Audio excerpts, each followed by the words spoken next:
വേനൽക്കാലത്ത് ജലാശയങ്ങൾ ആനന്ദ കേന്ദ്രങ്ങളാണ്. എന്നാൽ സാമൂഹ്യ വിരുദ്ധരും ലഹരി ഉപയോക്താക്കളും തമ്പടിക്കുന്നതോടെ പത്തനംതിട്ട കലഞ്ഞൂർ കല്ലട കനാലിന് കാവൽ നിൽക്കേണ്ട അവസ്ഥയിലാണ് പ്രദേശവാസികൾ.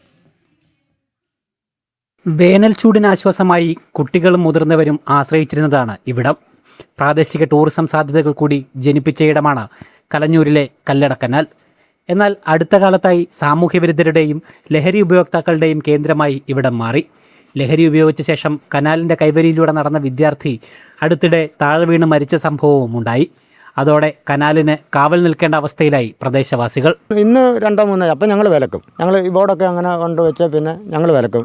പിന്നെ ഇവിടെ വന്ന് കുളിച്ചോണം, മര്യാദയ്ക്ക് പൊക്കോണം, ഇല്ലെങ്കിൽ ഞങ്ങൾ അന്നേരം പോലീസ് വിളിക്കുമെന്ന് പറഞ്ഞ് ഞങ്ങൾ അവരെ സംസാരിക്കുമ്പോൾ അത് നിങ്ങൾ അനുസരിക്കും. പിന്നെ മദ്യപാനവും ഞങ്ങളിവിടെ നടത്തി. മറ്റേ ഇവിടെ കുപ്പിയുടെ ബഹളമാണ് സാറേ. അപകട സൂചക ബോർഡും അധികാരികൾ സ്ഥാപിച്ചിട്ടുണ്ട്.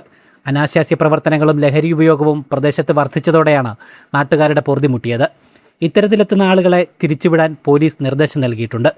നാട്ടുകാർ വിളിച്ചു പറയുന്നതനുസരിച്ച് പോലീസ് പെട്രോളിംഗും നടക്കുന്നുണ്ട്. ജനം, പത്തനംതിട്ട.